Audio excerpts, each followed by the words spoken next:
The documents I'm going to be talking about are online, but this is your chance to ask questions about them, or later to meet with me at any time and ask any questions about it. Now, obviously, what's new with certification and accreditation. Certification deals with teachers and administrators. That's the individual thing. And then accreditation deals with the entire school. I mean, I know you know that, but I just want to make sure that we're clear in our mind. I actually had a headmaster one time who didn't realize that. Thought you could certify a school. Well, I think you certainly can certify a lot of people for a lot of things. But anyway, so in terms of what's new with certification, we have established 3 marks for the educator certification and 3 marks for the administrator certification. And as you have the certification pamphlet, just right where the staple is the everything on the left of it is the certification for educators, and then boom, right in the middle, you start on the administrator certification. So if you are here as an administrator interested in accreditation, you just might want to go ahead and take on the challenge of maybe getting yourself certified as an administrator as well. Now, the marks for the educator and administrator are remarkably similar, so we'll be looking at them in a minute. The process is pretty much the same. We haven't made anything different about that. There's an application template. In other words, it's kind of like a educator introduction form. It's just where you put in your information of where did you go to school, what did you study, where do you live, do you have a position now or not? Because if you're maybe not in a school right at the moment, you might not be able to say that you're in a school. We have requirements for you to demonstrate proficiency of these 3 marks. And I'll go into that in a little bit more detail. Then we ask you what your future goals and plans are. There is, of course, a certification fee. It's, I think, a reasonable certification fee. It's $100 for 10 years. And if you've ever gone through state certification, trust me, $100 is a bargain. And the length of the term of 10 years is also longer than most state programs allow. And then there's an annual self-report form. But again, I'm going to go through that as we go through the information. So, as I said before, we have the marks of a classical Lutheran educator. Number 1 mark, understanding commitment to Lutheran doctrine. Number 2, understands committed to a classical approach and methodology. Number 3, performs all responsibilities. Okay, that's the educator. The only thing that changes for the administrator is the word administrator. It's still the same 3 marks: commitment and understanding Lutheran doctrine, commitment, approach, classical approach, and methodology, and performs all responsibilities. So the marks are just the basic standards by which we ask you to provide evidence that yes, you are committed, yes, you are performing or following classical pedagogy, and then finally that yes, you're competent in what you're doing, whether you're the teacher in the classroom or whether you're the administrator. Where it gets a little different is in some of the requirements. Now, we require a letter from a Lutheran pastor. Now, I know some of you are a Lutheran pastor. Very true. That is true, but you can't write the letter for yourself. You will have to make friends with some other pastor and get that other Lutheran pastor who will then write and vouch for your Lutheran understanding and commitment. We have some brief essays. I mean, I think, to me, a brief essay, when it's a 2-page thing, that's a brief essay. That's not long. This is so for the educator, we ask overall for about 7 essays. For the administrator, hey, you have a different responsibility. You can do a little bit more. So we expect 9 essays for the administrator. We want you to show us your educational background. We want to see, where did you learn how to be classical? Some of the younger people can actually put down classical programs because there are starting to be the classical programs, Concordia Mequon, Concordia Chicago, Concordia Irvine. They actually have classical programs. But most of us are having to look for equivalencies. So many of us have done the teacher Lutheran diploma, and that certainly counts as one of the fulfilling a proficiency for Mark 1.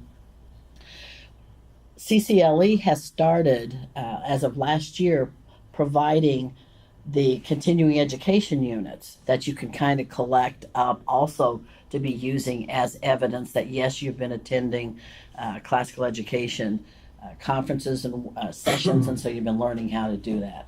That would fit into that. Now, obviously, we're going to want to see some of your work.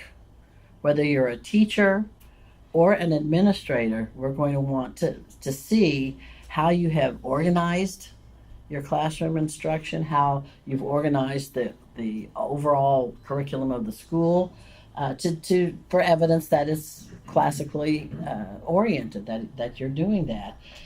We also will request observations and evaluations, and if you were in that session yesterday, you got a whole packet to choose from.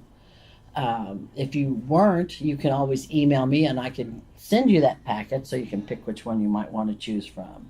Sir? So it's the curriculum work, are you looking for from teachers just a particular, like everything, or just a particular? Okay, let's look on page, in the first half for the teachers.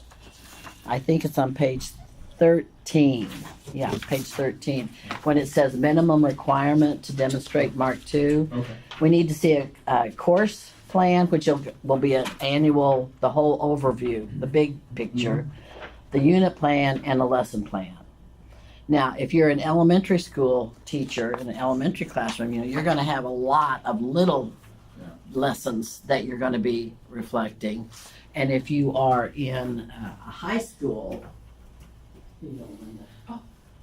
you might end up needing to do all of it in your area. So for instance, if you're a history teacher, you can do American history.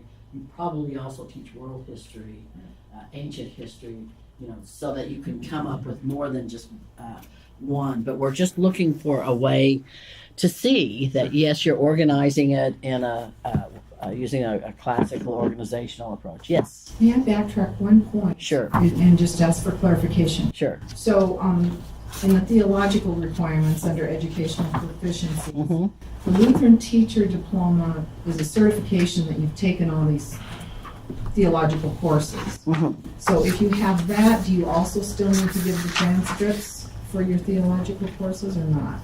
No, if you've got a Lutheran teacher diploma, just show us the evidence of that. Okay.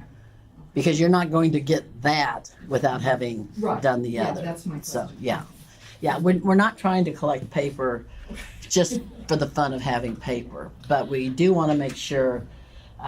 There are many teachers and homeschool teachers that don't have the opportunity to go through the Lutheran Teacher Colloquy program, even though they now have it online, because one, it's expensive, and two, we've run into a very interesting situation of a classical teacher who wanted to do it and applied and was rejected because he did not have state certification. So if you don't have state certification, you can't do the Lutheran Teacher Colloquy program, which is Why?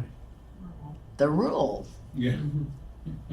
No kidding. So the state is deciding who can do the Lutheran Teacher Colloquy program.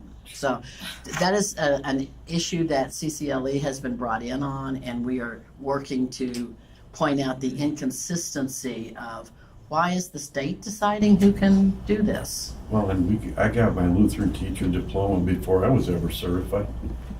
Well, Now this is the online program, at least that I'm talking about. It might have been the case that if this person lived near a Concordia, which he does not, maybe he could have just taken classes, but he has applied to do it online because he doesn't live near a Concordia. So it probably means I probably couldn't do it either because my state certification has elapsed because Yeah. I'm not in the classroom anymore. So anyway, that's just a side story. How do you prove that when you graduated from a Concordia? Like, just because we're on the roster? Because I never got a paper that said, Didn't you get something that, I got a diploma. and it That's, didn't say Lutheran teacher diploma? it doesn't say that, I it just says a Bachelor of Arts, and, I'm a DPM, so, I'm on roster and everything, but I never got a It was piece a of paper. separate, Separate. second document. Well, It's a in that simple- case, your transcript is still going to show Yeah, that I those had that. courses. Yeah, okay, So just my. if you I don't was have the send my little transcripts. certificate or Okay. letter, and I do know also of a situation where a person had been on the roster, was in a situation where her school requested that she get off the roster because they didn't want to call her, they wanted to hire her under a contract. So she had to get off the So she roster. got off the roster. So it's complicated, Whoa, but we want to work with you. okay. We want to work with you. We'll make it as straightforward, but we do want to make sure, that you are an educated and prepared person. We want to make sure that you're a Lutheran, and we want to make sure that you're doing all this. So, okay, I'm going to try to move on a little bit more. Okay, so the application process again is that you complete the certification introduction form, which is it's page 6 at the beginning, and again it just tells us a little bit about you, and it allows us to gauge it just tells us, in case I don't know who you are already, this would be your introduction to me. Scan all of your documents. You scan your probably have your lesson plans, your unit work, your organization. It's probably on the computer already. If it isn't, then scan it. Get it all together, identify what mark it's for. Just identify the file of it and then email it to me. You can email it to, I think it says executive.director@ccle.org. That email address is on page 5. So email all the stuff to me, and then you don't send me the money. The $100 is not going to make me wealthy anyway. But you would mail a check to Erica Mildred, and that's her address. So that's just the same process, whether you're a teacher or an administrator. Okay.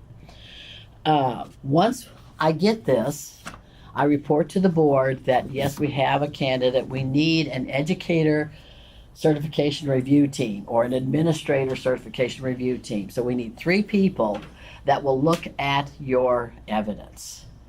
And one person in particular will look at your Lutheran commitment evidence, and that will be a pastor.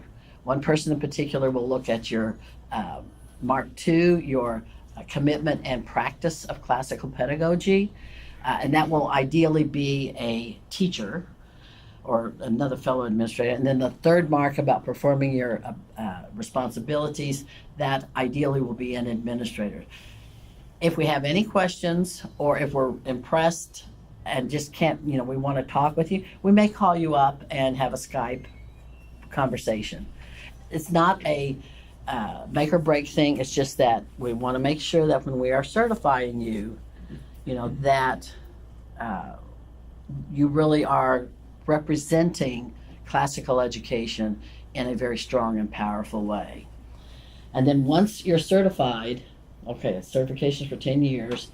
Once you are certified, there's on page probably 19. Page 19, there's just a little form you send in August after you've had a chance to kind of recover from the year, you've had your summer vacation. Send me a little update on what you did the past year.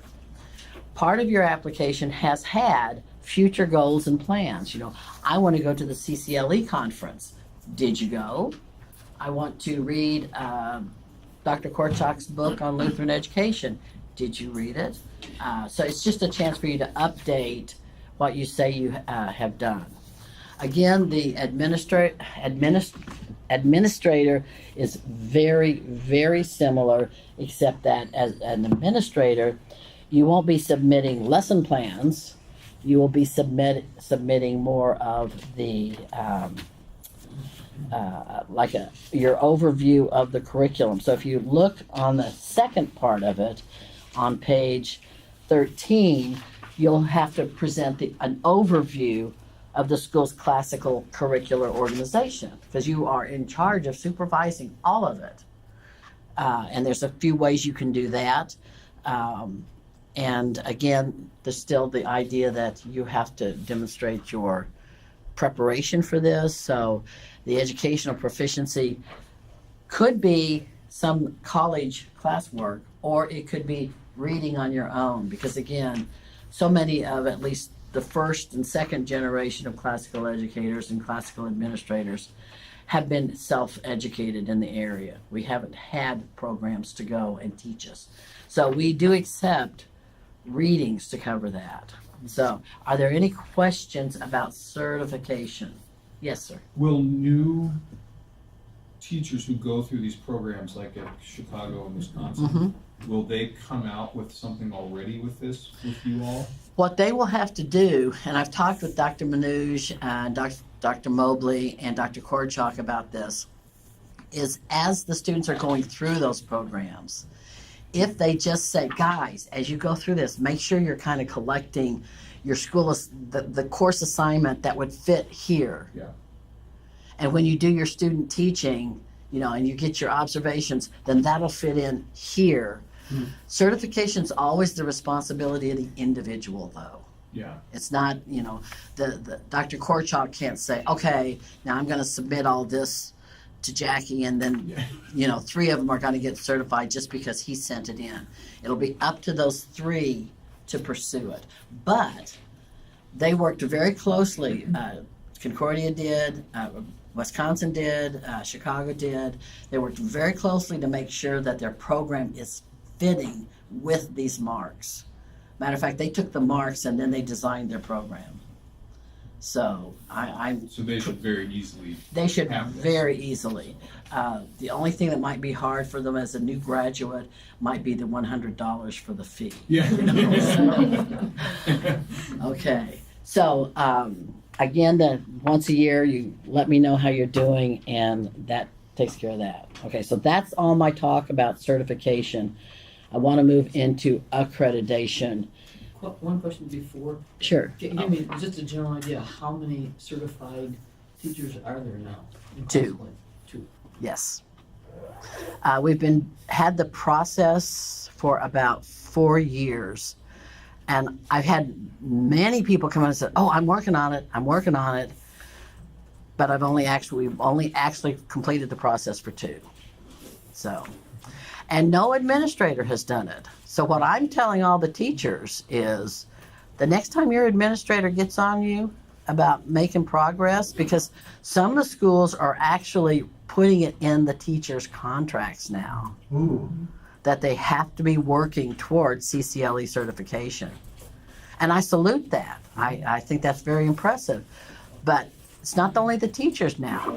I mean, we've got administrator certification. So if you're a teacher and your administrator is saying, excuse me, what have you done? You can say, well, how much have you done? In a very respectful way. Of course. So, yes. So what, I don't know, maybe this doesn't matter, but like me, I'm kind of half and half. Mhm. Teacher You could and go cert- both. You could get both. Double the blessing. Gotcha. Yes. Well, I mean, when I was state certified, I had teaching certification and administrative certification. And the state of Wisconsin was glad to take my money for, as Exactly. many different certifications as I wanted. So is a CCLE glad to as well? Well, I mean, Yes, I think- $100 for 10 years, come on. And does some of that overlap though? I mean, if you write 9 Yes. essays for administrators, Yes. you don't have to do 7 more. Right. And again, primarily it's the Mark II where it's different. Yeah. If you teach, you're going to be able to provide the lesson plans, the unit plans, the overall plan. But as an administrator, you also are responsible for the overview of the entire curriculum. So, And but the letter from the pastor, you can use the same letter for both of them. So, I would point out that as you're going through accreditation, much of that looks like it's going to help with certification for the administrator, absolutely. because you're already doing all of that work. Absolutely. So they do support each other. And I will be honest and say that it's very typical that in an accreditation visit, one of the recommendations is for certification. Because we want our schools to represent the strongest and the best classical education practices. We want the teachers that are serving our students to also be well prepared and knowledgeable. So some of the documents I'm going to show you in the accreditation might help kind of explain that.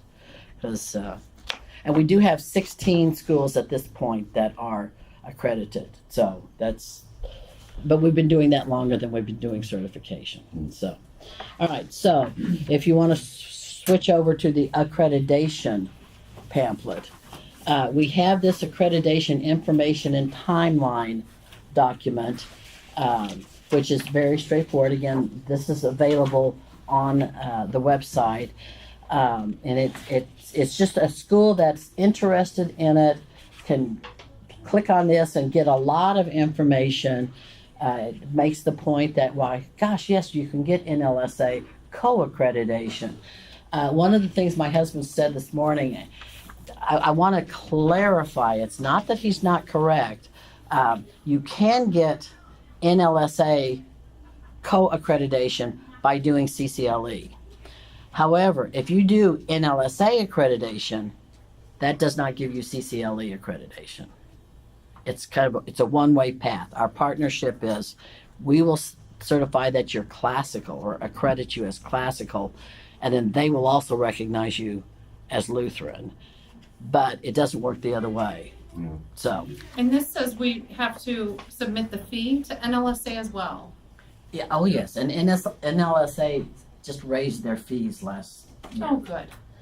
They meet once a year in July. As a matter of fact, it's a week from today. Pastor Kane and I will be at the NLSA commission meeting. That's the only time that they accredit schools. They'll be voting. I mean, it's a rubber stamp, but they'll be voting at that point to accredit all the candidates that they had this year. And we will have a couple of CCLE schools that will be approved also to get NLSA. But all of those NLSA schools are not getting CCLE. So. And. Yeah. Their website is like nlsa.org or something? I think it. That application? Oh, No, okay. It's on the, QNet? the synodical site for, The portal? schools, yeah, the portal. Although I that's thought that, QNet, yeah, isn't it? they did away with the portal. Yeah, they call it something else. Yeah, it's called now, something but- else. But it's on there. Okay, okay. Now here's another I think complicating. it's called Lutheran. That's right. Yeah, that's Of right. course it is. Okay. Here's another complicating factor. Depending on what school or what district your school is in, the ed exec may want to be informed. Sure, okay. But if you're in another district, that ed exec doesn't want to be informed. I asked last year if they could give us a general, who has to, should we do it automatically? Be informed of what? Well, if a school is going classical, Oh, really? yeah. Wyoming, well, Pastor Kane is the ed exec, so that doesn't, he already would know. But some districts want to know, the ed execs want to know, and some don't. So don't be surprised. Okay. What that one does. This timeline and information document also makes the points, and I'm looking, this doesn't have, oh yeah, page 4, it's up at the top. that there are some benchmarks that you have to get a 2 in order to pass. There are some that are so essential that if you do not get a 2 in those areas, your school will not get accredited. Not all of them. You can get ones and still be accredited, but not in any of those areas. Okay, so there's that first general information one. And then we move into the benchmarks for excellence. And that's, if you can kind of follow along. I'm sorry, the page numbers are not, they're gonna be goofy because they're all different documents online. We have the benchmarks for excellence. And as you flip through the benchmarks for excellence, if you get over to page 5, that's not a very good one. Let's go to page 6, at least page 6 on that.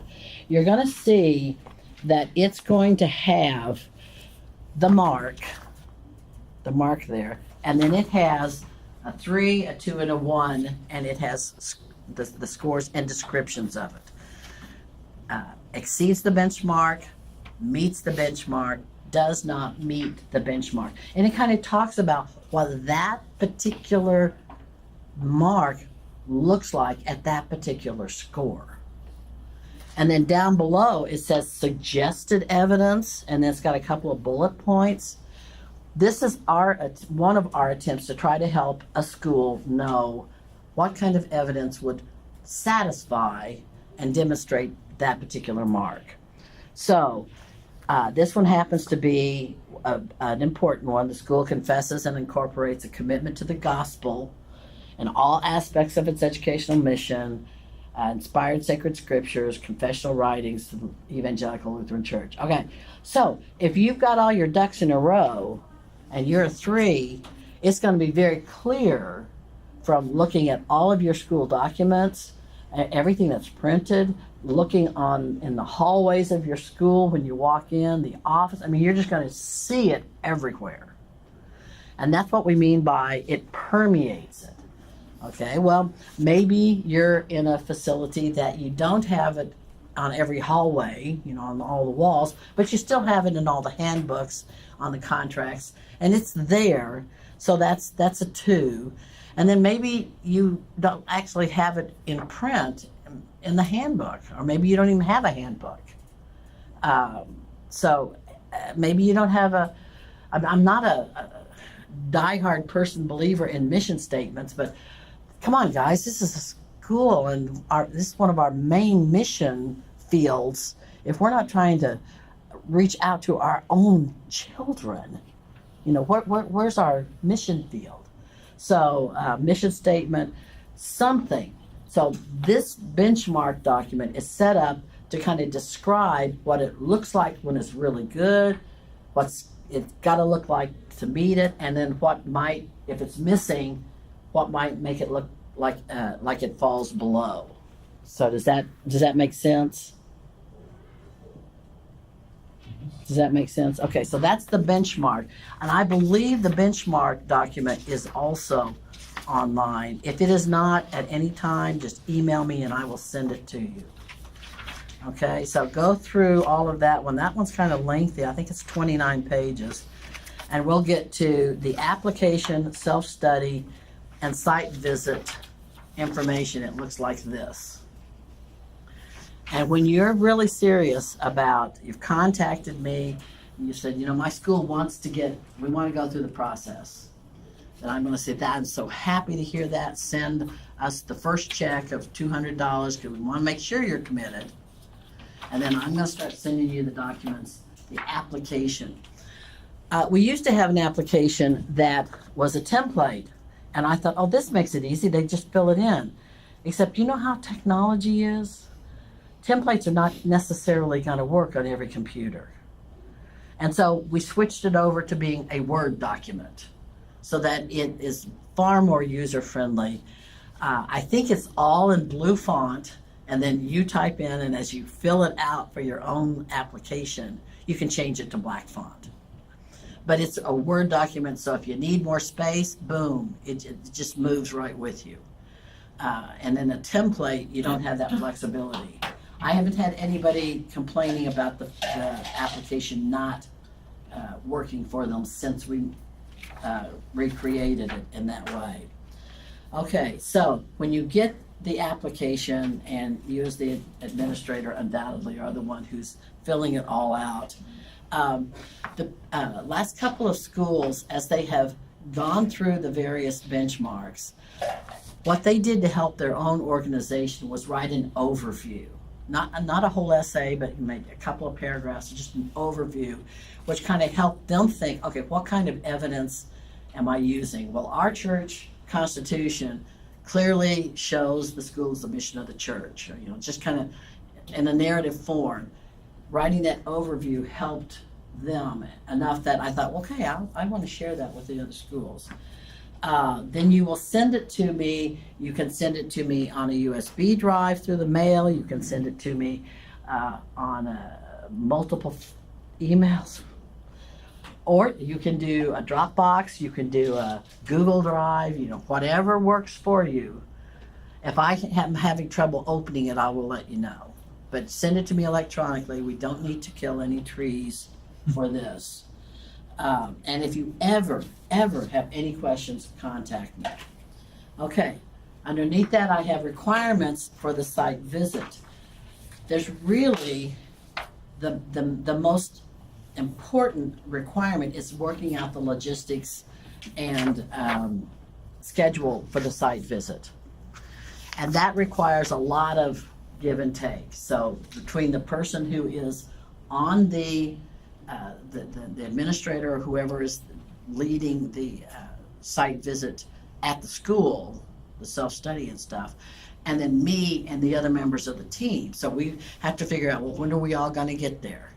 And who's going to pick us up if we fly, and where are we going to stay, and how are we going to eat, and all that kind of stuff. So that logistics and schedule is very important, and it takes, like I say, back and forth 3 or 4 weeks before we get it all ironed out.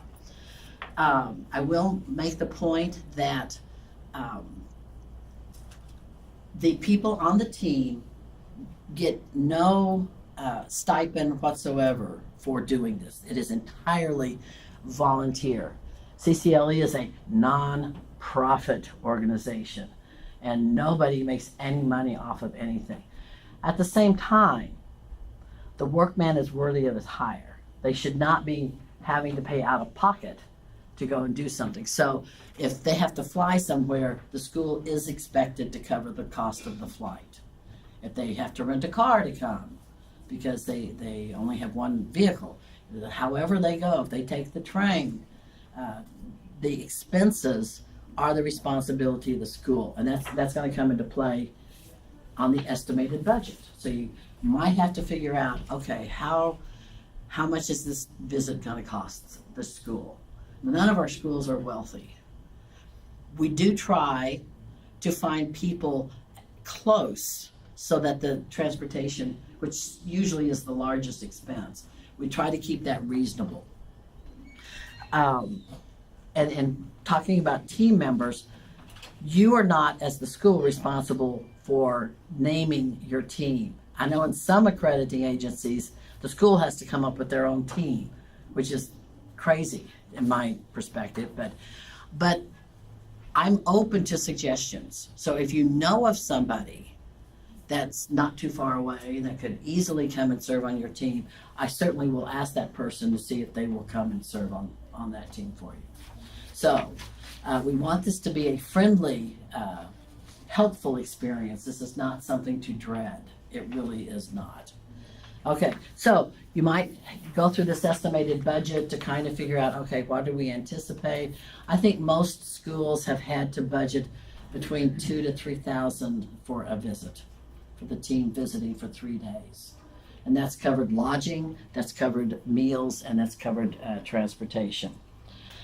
Let's see if this also has suggestions, and these are suggestions for having a happy visiting team.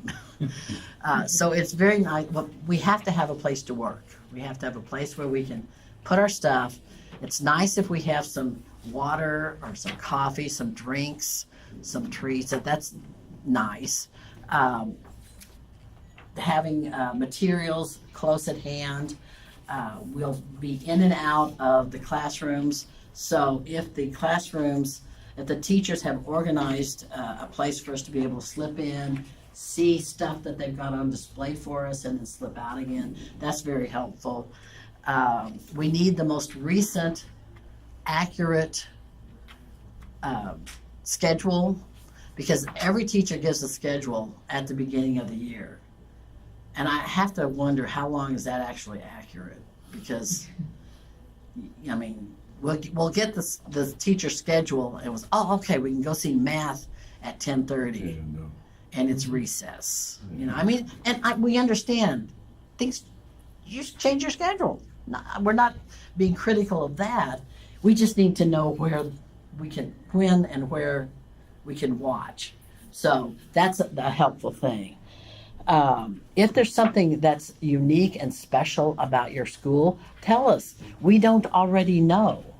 So you need to let us know. Like when we came to Veith, they have a dual enrollment program with the college here, so that their high school seniors, when they graduate, have 30 college credits already. I think that's pretty remarkable.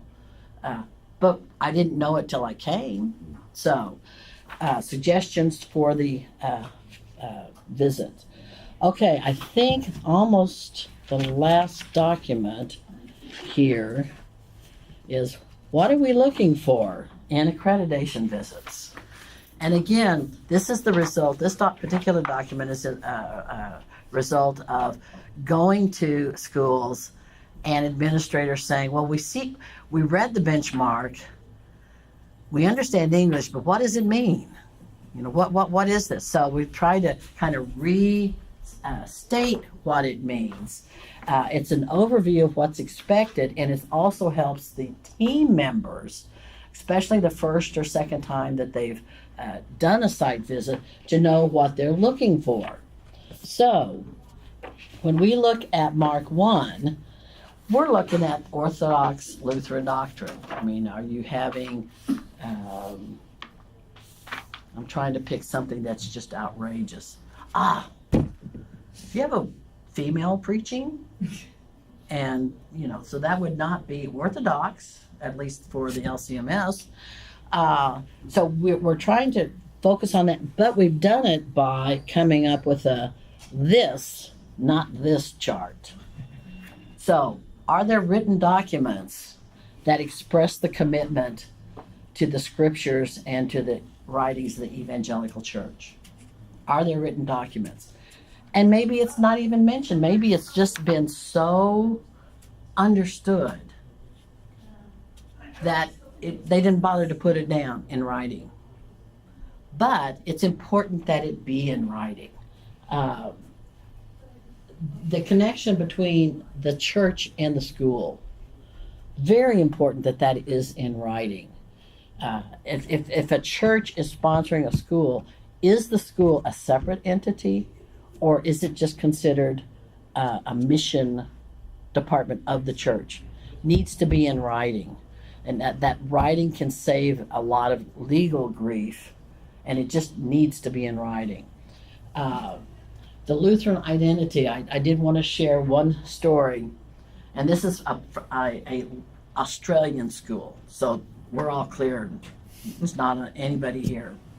Australian school. My daughter is homeschooling her kids in Adelaide, Australia, but she is keeping her options open for when they reach high school.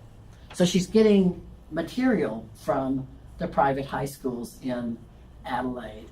And there are several very strong Lutheran, I say strong, we hope they're strong, very well-known Lutheran schools. And I mean, they had the glossiest, it was an incredible magazine that they shipped out to them, and look through it, and all about the academics. And, oh, look at this fine arts program. Oh, look at this. It's amazing. They have athletics, and you keep looking through. Bottom, inside back page, small font. This is a Lutheran church school. I mean, and it very clearly was not promoting a Lutheran identity. at all. So that was just a major red flag for us. Most of our schools are not guilty of that. We do pretty good about saying, we're Lutheran, and that's who we are. And if you don't like it, there's another church someplace else. Faculty and staff being active members of the Lutheran Church. They don't have to necessarily belong to the sponsoring church. And we know how difficult it is to find Lutheran classical education teachers. We know that. But a goal will always be to have complete fellowship within your faculty. That will be a goal. But do you see how it's kind of set up? This is what we look for, not this. All right, let's try the next one. Mark 2, this is on the classical instructional methods and classical curricular content. If you look on, these are just little snippets. There's actually more to this, not this page, on this one.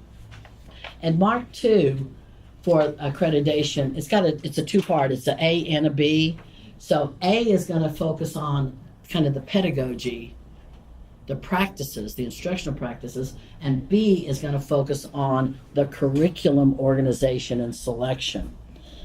But in terms of this example, this is only exempt for A, but there's still B is listed in your booklets, what I want you to see. Okay, I have been to classical education, classical Lutheran schools where the faculty could not pronounce trivium. Okay, we would hope that the faculty would be able to explain trivium. A very typical question is for me to ask teachers, what do you say to parents when they ask you what the trivium is? To see how the teacher is able to explain it.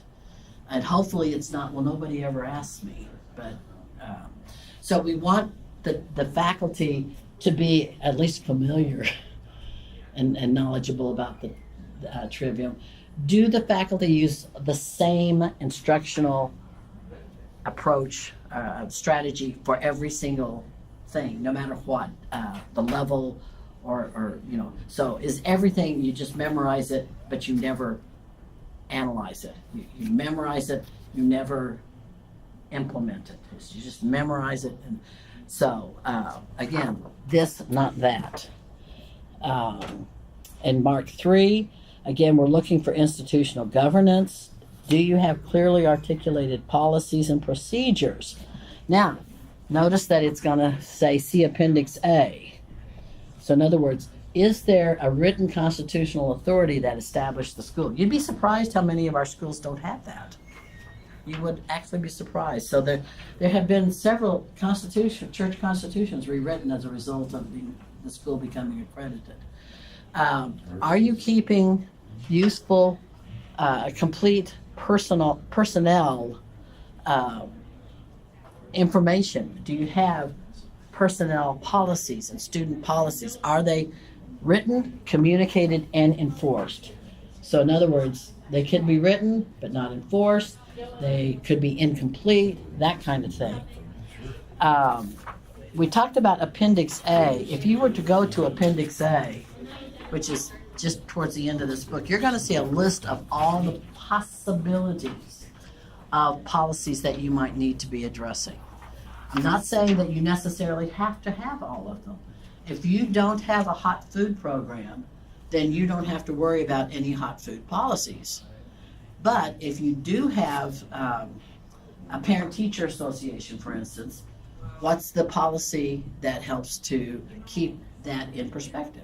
Now, maybe you don't have one, again, then you don't need to worry about it. But we've tried to come up with some suggestions for the school to be going, oh, we've got a PTA, and what if interesting, we might need to address that. Okay, the final benchmark for accreditation is the assessment benchmark. Does the school have goals? Does the school ever think about how's it going to reach those goals? Do they collect data? Do they, what are they doing to determine whether they're being effective or not? So, do you have expectations? Do you have performance expectations? Do you evaluate, again, whether the expectations have been met? And do you make plans based on whether they were or were not met? And that also has an appendix. So if you're not quite sure what assessment can look like, you can look at Appendix B and see, gosh, I mean, it's very easy to think of academic assessment. That's pretty easy. But this is where the observations and evaluation component comes in. Are you observing and evaluating your staff and your administrator? How about are you evaluating the operation of the school? If you're constantly in the red, but you just keep making the same budget over and over again, you're not doing any evaluation in the area. How are you evaluating student growth that's non-academic? So in other words, what about the physical development, the spiritual development of the students? What's the plan for that? So those are some documents that we've come up with just in this past year, based on requests by administrators who've gone through the process. The very last document is serving on a CCLE site visit team, and this is something that we also came up with to help people who are going to do this. It's a step-by-step process for you that's going to tell you all the documents that you should get from me. Okay, so I'll be sending you, when you agree to serve on a team, I'll be saying, besides thank you, thank you, thank you, I'll be saying, okay, you'll get a self-study from the school. You'll get the template, and it'll be all in red and black font, and I'll explain what the red and black font is. I'll send you the logistics and details schedule, and we'll work on making sure that information is accurate. So you'll find out all the stuff that you should have, and then there's some information or perspective on how you write your section of the report, how we go through the report, how we talk to the school and give the report, and then we're all done. So that's the process for a school to become accredited. It can happen anytime through the year. As soon as the board approves, you can call yourself accredited. So we don't make you wait till July like the NLSA does. So When does the board meet? once a month, usually the third Friday Oh, really? on a Skype call. So this next year, we have at least 5 schools that are having visits. So if you're gonna have a visit next year, please talk to me soon, because my calendar's I filling up. bet, yeah. And if you have any questions about anything, call me, email me, please contact me, okay? So I hope to be seeing some of your new schools any day now. So, thank you. Thank you. Ugh.